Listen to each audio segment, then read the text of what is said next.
E parece que o nosso líder do campeonato da Fórmula 3 não teve lá um sábado muito auspicioso para, quem sabe, até o final de semana.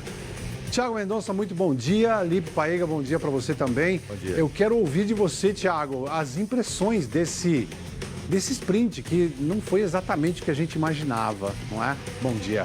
Não foi. Muito bom dia, Celso Miranda. Bom dia, Lipe Paiega. Bom dia a você que gosta de automobilismo. A Fórmula 3 é uma categoria de base, uma categoria que prepara os pilotos. E hoje o Rafa Câmara se deparou com uma situação ali mais complicada, né? Comprando brigas que talvez não precisasse, acabou indo parar na brita numa disputa com o próprio Nikola Tsolov. Então, fez alguns movimentos que talvez, em retrospectiva, pensando em campeonato, talvez ele não precisasse. O Tsolov, que fez uma corrida um pouco mais conservadora, saiu de 12º para 4º lugar e assim reduziu um pouco mais a vantagem aí que tem o Rafa Câmara na tabela. Mas é essa a diferença, né? A gente está falando de um piloto que tem 3 anos de Fórmula 3 com um piloto que é novato. A gente se esquece, porque ele já ganhou 3 corridas, já fez 4 pódios, mas a verdade é que o Rafa é novato e ele teve hoje uma corrida normal para um novato e vai servir muito de aprendizado para as próximas. Não é que fez uma má corrida, pelo contrário, pontuou, chegou em 10º lugar.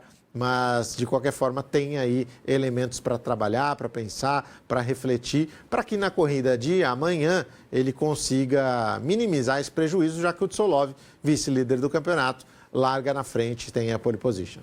Bom, Lipe Paiega, de um jeito, a gente pode até olhar, né, o lado cheio ou o lado vazio desse copo aí, para um cara que está, como o Thiago falou, nessa primeira temporada apenas, né, de Fórmula 3, não é de todo mal cometer vários erros e ainda sair com um ponto, não é? Bom dia. Bom dia, Thiago, bom dia você, fã de automobilismo. Olha, é muito louco, né? Porque ontem mesmo o Thiago falou, num dia ruim do Rafa, ele largar em 7º não é terrível. E a gente falava, né? Ele tem um carro muito bom, ele tem um carro de 2º, 3º lugar aí, mas num dia ruim, ele chegar em 10º e ainda marcar ponto, tá ótimo. Eu acho que esse tipo de corrida, que nem foi hoje, serve de aprendizado para ele. Né? E ele está aprendendo, de fato. É o que o Thiago falou, a gente acaba esquecendo, porque ele já tem vitórias, pódios, poles, e a gente acaba se acostumando mal. Mas eu acho que é uma categoria escola, uma categoria base, e eu acho que ele está ali para aprender. E eu acho que a corrida de hoje vai fazer com que ele entenda e aprenda com os erros. Sabe que a gente fala dessa fase, né? E a gente tem que lembrar também a pista onde eles estão. Pista rápida, entusiasma todo mundo, qualquer possibilidade, não, são 3 retas, dá chance de ultrapassagem e tal. Talvez seja um lugar propício para você dar uma espanada, né? Sim, e trenzinhos de DRS. E o que aconteceu? Os pilotos estavam jogando muito pesado com o Rafa e com o Tsolov, porque sabiam que eles têm mais a perder, né? A gente está vendo aí os momentos principais da prova. E em um determinado momento, o Rafa chegou a recuar, né? Principalmente ali quando ele estava na disputa com o Brando Badoer, que estava cachorro louco na prova. E ele tirou o pé. Só que em outros momentos ele acabou comprando mais a briga, especialmente quando o Tsolov estava envolvido na disputa. E ele realmente achava que era o momento dele se defender e se proteger. E aí foi quando as coisas começaram a fugir do planejado. E o que aconteceu? De fato, alguns pilotos saíram da casinha, né? O próprio Brando Badoer tirou o Charlie Wurz da prova, que era o 3º colocado, ia para o pódio.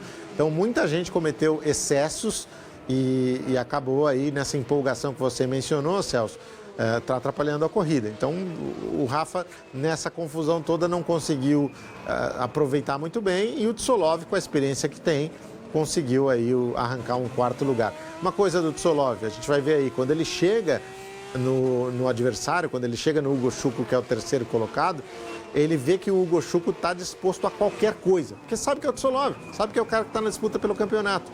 E aí, naquele momento, o Tsolov tira o pé e vai em 4º lugar até o fim, porque percebe que se ele arriscasse, o Hugo Schuko ia mandar os dois para o muro. Ali é uma posição de pódio também, né? Exato. E é o que a gente está vendo aí, né?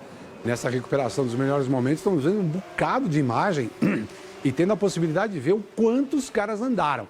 3 carros lado a lado, chegando em curva, se tocando. É aquela história.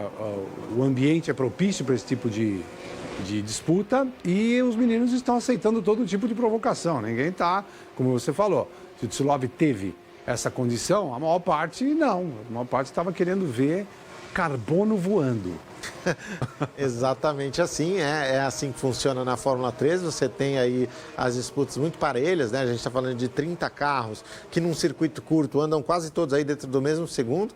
A liderança da prova nesse momento era do James Wharton, que acabou confirmando a vitória, e veja que aí o Rafa Câmara começa a sofrer a pressão do Nikola Tsolov. E nesse momento, ó, ele vai disputar com o Tsolov e vai para a Brita e acaba ficando fora. O que eu acho? Nesse momento aí o Rafa poderia ter entendido que perdeu a posição, porque lá atrás ele já tinha tido a manobra do Tsolov para cima dele, saiu da pista, ou seja, se ele fica nessa posição não seria válido e mesmo assim ele levou até o final. Aí ele caiu para nono e as coisas começaram a se complicar. Olha só a disputa entre eles, não houve toque, mas o Rafa acabou saindo da pista. E é aquela história de aceitar a provocação no momento em que você poderia muito bem estar mais tranquilo. E olha isso. O que faz o Brando Badoer. Veio loucaço para passar o Hugo Schuko e atingiu o Charlie Wurz, que não tinha nada a ver com a história. Estava 2 posições. Estava indo para o pódio, correndo em casa e foi vítima aí desse ataque do Badoer. E aí, punição? Merece punição, pode vir para amanhã. Ainda não saiu nada, mas é possível que o Badoer tome uma punição para amanhã, sim. Quando a gente fala do ambiente, né, do tipo de pista, a gente fala dessas condições aí. Dá para ultrapassar, dá para jogar por dentro, dá para fazer esse tipo de loucura, né? O tal do dive bomb, você mergulhar, jogar tudo para uma frenagem que talvez nem aconteça, e foi o que rolou aí, né? Lógico que o chefe de equipe fica chateado tanto de uma quanto de outra, apesar que o do que bateu, né? Pelo menos vai ter um chequinho um pouco maior para cobrar do piloto, mas é prejuízo para todo mundo. Fase de aprendizado, é isso que se espera. Olha a disputa do Hugo Schuko com o Tsolov. Veja como o Hugo Schuko joga pesado com o Tsolov e a partir do momento ele entendeu. Ele falou, se eu for para cima desse cara, nenhum de nós termina. Então ele preferiu ficar com a 4ª posição e marcar pontos, no que foi muito inteligente. É engraçado, né? E a gente vê, né, como estava todo mundo nesse clima de vamos para cima. Ontem a gente falou de energia, né? A gente estava falando da energia dentro da Ferrari e tudo mais.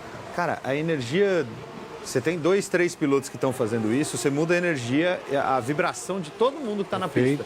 É isso aí. Todo mundo acaba agindo da mesma forma. O cara está agindo assim, então eu vou também. E aí, quando você percebe, tem o grid inteiro fazendo um monte de bobagem. Tem uma palavra, né, que fala disso, a tal da egrégora. Você cria todos eles juntos lá, criam e entram nessa energia. E eu quero saber, depois dessa vitória que acabou ficando... O James Wharton. James Wharton, olha só, hein? James Wharton ganhando... Primeiro pódio dele. Pois é. Logo de cara vencendo corrida. Ótimo, legal, né?